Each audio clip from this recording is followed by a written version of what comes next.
जय हिंद और जय श्री राम। वीडियो को लाइक करिए, शेयर करिए, कमेंट करिए, चैनल को सब्सक्राइब करिए, नोटिफिकेशन बेल को दबाइए। आरंभ करते हैं वीडियो को दोस्तों। अभी मजा आएगा ना भिड़ो। भाई आनंद दुबे नाम है उनका। अंजुम है, Anjum, he is Anjum. Rubika ji pitch खराब हो गई। नहीं, अबू आजमी का इतिहास कल क्या था छोड़िए। आज महाविकास आघाड़ी में है, वो भारत को मजबूती दे रहे हैं, वो इंडिया गठबंधन के हिस्से हैं, याकूब की पैरवी की उसने, एकता के लिए काम कर रहे हैं। क्या याकूब की पैरवी की उसने, बादशाह ठाकरे को बूढ़ा और खूसट बोला उसने। ये इसके साथ आप हैं जिसने बादशाह ठाकरे को गाली। यूबीटी आपके साथ आई है, कह रहे यूबीटी देखिए कैसे बदल के रख दी है। नाम बदल दिया उन्होंने, क्या है शहजाद? उद्धव भाईजान की तंजीम, तेना नहीं है, ये तंजीम है। कह रहे आनंद जी मैं चाहती हूँ इसका जवाब आप दे, लेकिन पहले तहसीन, इसलिए क्योंकि नहीं, आनंद जी बोलेंगे वलीउल्लाह, वलीउल्लाह माशाल्लाह, माशाल्लाह, वलीउल्लाह माशाल्लाह बोलेंगे वो। जी मैं बोलूंगा, नहीं बोलेंगे वलीउल्लाह माशाल्लाह, वलीउल्लाह माशाल्लाह। आनंद जी बोलिएगा, वलीउल्लाह। आनंद जी को, आनंद जी नहीं, आप अंजुम बोलिए। अंजुम जी जवाब दीजिए। हाँ अंजुम जी, उद्धव भाईजान की तंजीम का जवाब दीजिए। ये आनंद नहीं, अंजुम है।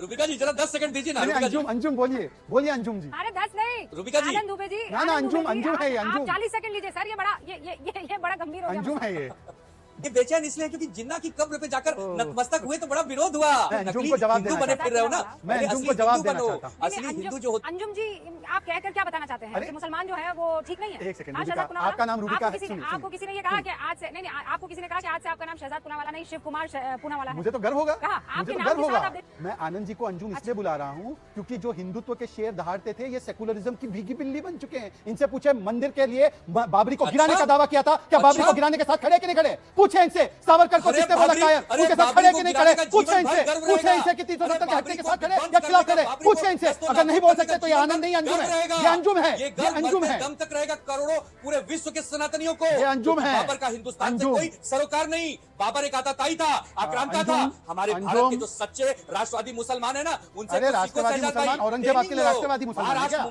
याकूब मेमन की पैरवी अबू आजमी ने की थी, सुनिए ये बयान। अगर याकूब मेमन की जमानत हो गई होती तो शायद ये केस और ये याकूब मेमन इनके गठबंधन में है और उद्धव जी के साथ मातोश्री में फोटो खिंचवाया। बोलो आनंद, जो याकूब की पैरवी करता था, बादशाह ठाकरे को गाली देता था। अंजुम जवाब नहीं दे पा रहा, अंजुम की बोलती बंद है, अंजुम की जुबान बंद। अंजुम नहीं बोलना, अंजुम बोलना मत कुछ। अरे भाई आनंद दुबे नाम है उनका। अंजुम है, Anjum, he is Anjum. Rubika ji pitch खराब हो गई। नहीं, अबू आजमी का इतिहास कल क्या था छोड़िए। आज महाविकास आघाड़ी में है, वो भारत को मजबूती दे रहे हैं, वो इंडिया गठबंधन के हिस्से हैं, याकूब की पैरवी की उसने, एकता के लिए काम कर रहे हैं। क्या याकूब की पैरवी की उसने, बादशाह ठाकरे को बूढ़ा और खूसट बोला उसने। ये इसके साथ आप हैं जिसने बादशाह ठाकरे को गालियां दी। साथ सरकार, तो ये जो बीजेपी है इसकी पिच यहाँ पर खराब हो गई है, ये अपनी पिच पर ओवैसी को ला रही है। 1500 में कुछ होता नहीं रूबिका जी, आई एम नॉट कॉपिंग। 1500 में कुछ होता नहीं, कम से कम 3000 उनको देंगे और साथ में आत्मनिर्भर बनाने के लिए बहुत सारी योजनाएं उनके लिए चलाएंगे। अभी उन्होंने कहा 1500 रुपए में कुछ नहीं होता है। कांग्रेस ने हिमाचल में 1500 कई वादा किया, मतलब अपनी ही साथी कांग्रेस को खरी खोटी सुना रहे हैं। और कांग्रेस ने कितनी महिलाओं को दिया, तहसील से आंकड़ा ले लेना, मजा आया, कितनी महिलाओं को मिला। दूसरी बात, और मैं ये जो मजा है बन चुका है हिंदुस्तान के हर व्यक्ति को देना चाहता हूं। किसके साथ बैठे हैं जो बाबरी बनाना चाहते हैं, किसके साथ बैठे हैं जो 370 हटने का विरोध करते हैं, किसके साथ बैठे हैं जो कहते हैं कि सीए कानून नहीं होना चाहिए, किसके साथ बैठे हैं जो मंदिर के रोड़े अटकाते, मंदिर के राह में रोड़े अटकाते, किनके साथ बैठे हैं जो कहते हैं कि हम 10% मुस्लिम आरक्षण देंगे। ऐसे लोगों के साथ उद्धव भाईजान की तंजीम बन चुकी है ये। और आखिरी बात मैं कहना चाहता हूं, देखिए अभी उन्होंने ओवैसी के बारे में बोला कि ये छोटे भाईजान, अरे ये छोटे मियां बड़े मियां का खेल कांग्रेस ओवैसी का है। ओवैसी के नेता के केसेस हुबली राइट्स में कर्नाटक में किसने खत्म किए? तहसीन पूनावाला की पार्टी अर्थात बड़ी मियां। ये कांग्रेस बड़े मियां है और ये उद्धव छोटे मियां है, और ये दोनों लोगों का एक ही टारगेट है कि चाहिए वोट भाईजान का, इसलिए करो अपना हिंदू का। महाराष्ट्र में बटेगा कोई नहीं, कटेगा भाजपा का वोट और इनके छोटे भाईजान ओवैसी का वोट। देखिए 100 चूहे खाकर बिल्ली हज को चली। मौलाना तौकीर रजा, जिसको प्रियंका वाड्रा ने कांग्रेस ज्वाइन करवाई थी, उसका जिस प्रकार का बयान आया, खड़गे जी का एक स्टेटमेंट मौलाना तौकीर रजा पे सुना दीजिए। सनातन बीमारी सनातन समाप्त, इस प्रकार का बयान इस्लाम के बारे में, इस्लामिक किसी चीज के बारे में सुना दीजिए, मामला खत्म कीजिए। और जहां तक बात है, हम तो बोल रहे हैं तहसीन भाई कि 2.5 करोड़ लोगों को हमने लाड़की बहना योजना से जोड़ा, हमने 71 लाख टॉयलेट बनाए, हमने 3 गुना ज्यादा रेलवे लाइन बनाई, हमने इकोनॉमी को, जीडीपी को महाराष्ट्र की 3 गुना किया, हमने एफडीआई को 52% लाया इस बार। आप गिना दीजिए कितना आपने किया। तो विकास की नहीं, विभाजन की बात तो आपके नेता करते हैं। रूबिका जी आप पुणे में हो ना, शो के बाद चलिए मेरे साथ पूरा पुणे घूमेंगे। हर एक पुणे का आदमी आपको बोलेगा सबसे बड़ी भूल कमल का फूल, और कमल को कोई वोट नहीं दे रहा है। कमल हारने वाली है, ना कमल का मुख्यमंत्री आने वाला है, ना कमल के गठबंधन के कोई भी व्यक्ति असेंबली में जाने वाले। कमल हारेगा, कमल नहीं जीतेगा। कमल मां लक्ष्मी का और मां सरस्वती का वाहन है। कमल विष्णु जी की नाभि से निकलता है। कमल हमारा राष्ट्रीय चिन्ह है। तहसीन संदेश दे रहे हैं, कमल के माध्यम से मां लक्ष्मी हारेगी, मां सरस्वती हारेगी, विष्णु जी हारेंगे। आप कमल से नफरत कैसे कर सकते हैं? आप भाजपा से नफरत कीजिए, आप शहजाद पूनावाला से नफरत कीजिए, आप मोदी से नफरत कीजिए, पर मोदी से नफरत करते करते मां लक्ष्मी से नफरत। मजा आया, और मैं ये जो मजा है हिंदुस्तान के हर व्यक्ति को देना चाहता हूं। दोस्तों वीडियो को लाइक करिए, शेयर करिए, कमेंट करिए, चैनल को सब्सक्राइब करिए, नोटिफिकेशन बेल को दबाइए ताकि जब भी हमारा वीडियो ड्रॉप हो तो सबसे पहले आप लोग देख सकें। और अपना राय व्यक्त करिए ज़रूर कमेंट्स में। आप क्या सोचते हैं, आपका विचारधारा क्या है? आप हमारे ये जो वीडियो डिबेट्स जिसमें शहजाद पूनावाला बात कर रहे हैं उससे एग्री करते हैं, डिसएग्री करते हैं? अच्छा लगा, बुरा लगा, कमेंट में ज़रूर बोलिए। और आप मेरे को सजेशन दे सकते हैं, मैं इस वीडियो पर रिएक्ट करूँ, इस वीडियो पर रिएक्ट करूँ, कोई और वीडियो पर रिएक्ट करूँ। ऐसा हो सकता है कि आपको लगता होगा कि मैं अपने विचारधारा से विपरीत वीडियो पर रिएक्ट करूँ, तब भी बोल सकते हैं आप। तो फिर इस वीडियो में शहजाद पूनावाला बात कर रहे हैं उद्धव ठाकरे के पार्टी के जो एक प्रवक्ता हैं उनसे, और उनके जो भाई हैं कांग्रेस के प्रवक्ता, सूडो प्रवक्ता जो ऑफिशियल प्रवक्ता नहीं है, तहसीन पूनावाला से।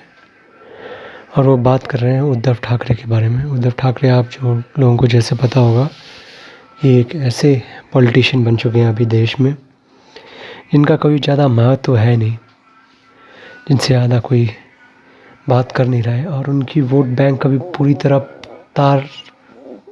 आर पार हो गई है, बिल्कुल ख़राब हो गई है, बिल्कुल उलट फेर हो गई। उनकी जो वोट बैंक पहले हुआ करती थी, एक मराठी मानूस की वोट बैंक, एक हिंदुत्ववादी की वोट बैंक, वो वोट बैंक नहीं रही उनकी वोट बैंक अभी कांग्रेस की जो वोट बैंक है वो ही उनकी वोट बैंक है। और जो मुसलमान वर्ग है वो उनको वोट कर रहा है। इसीलिए जो हमारे बाला साहब ठाकरे की जो शिवसेना हुआ करती थी, उस शिवसेना की ये पार्टी नहीं है अभी, वो शिवसेना नहीं है। असली शिवसेना तो एकनाथ शिंदे के पास है। वो लोकसभा में भी आप लोगों को दिखाई दिया होगा कि वो एकनाथ शिंदे को, जो मराठी वोटर हैं, जो हिंदुत्ववादी वोटर है, जो वोट करना चाहता है, वो एकनाथ शिंदे को वोट किया है। या इस बार मेरे को लगता है MNS को भी वोट कर सकते हैं वो लोग। तो फिर इन दोनों में स्प्लिट हो सकता है, बहुत कम होगा स्प्लिट, पर हो सकता है मेरे को लगता है। और बहुत सारे जो हिंदुत्ववादी वोट है वो बीजेपी को भी जाएंगे, पर इनको जो वोट जाएंगे ये सेकुलरवादी वोट होंगे। तो फिर ये जो एक इमेज बनाया हुआ था ना शिवसेना की, जो हुआ करता था बाला साहब ठाकरे की इमेज नहीं, उनकी तो सच्चाई थी, वो थी हमारे हिंदू हृदय सम्राट। उन्होंने बाबरी मस्जिद के बारे में जो बोला वो कोई और बोलने की हिम्मत भी नहीं कर सकता आजकल, अभी तक हिम्मत नहीं कर सकता। वो उस टाइम बोला था उन्होंने जो कश्मीरी पंडितों को महाराष्ट्र में प्रश्रय दिया, एक एसाइलम जैसा दिया, जो पूरी देश में कहीं और बस नहीं पा रहे थे, वो इधर बसवाया इन लोगों को, कश्मीरी पंडितों को। और हिंदुओं के लिए पूरी तरह खड़े रहे हो, जब भी उनको गलत लगा हिंदुओं के अगेंस्ट कुछ हो रहा है तो फिर सबसे पहले वही बात करे। उन्होंने ये बोला कि पहले मैं मराठी हूँ, फिर हिंदू हूँ, और फिर मैं कोई और जो वर्ग का है उसके ऊपर हूँ। तो फिर वो हिंदू होने में बहुत बड़ा गर्व था उनका, हिंदू और हिंदुस्तानी होने में। और जैसे आप लोगों को पता है, ये जो सेक्युलरवादी पार्टी है इनको तो बिल्कुल भी पसंद नहीं करते थे हमारे बाला साहब ठाकरे।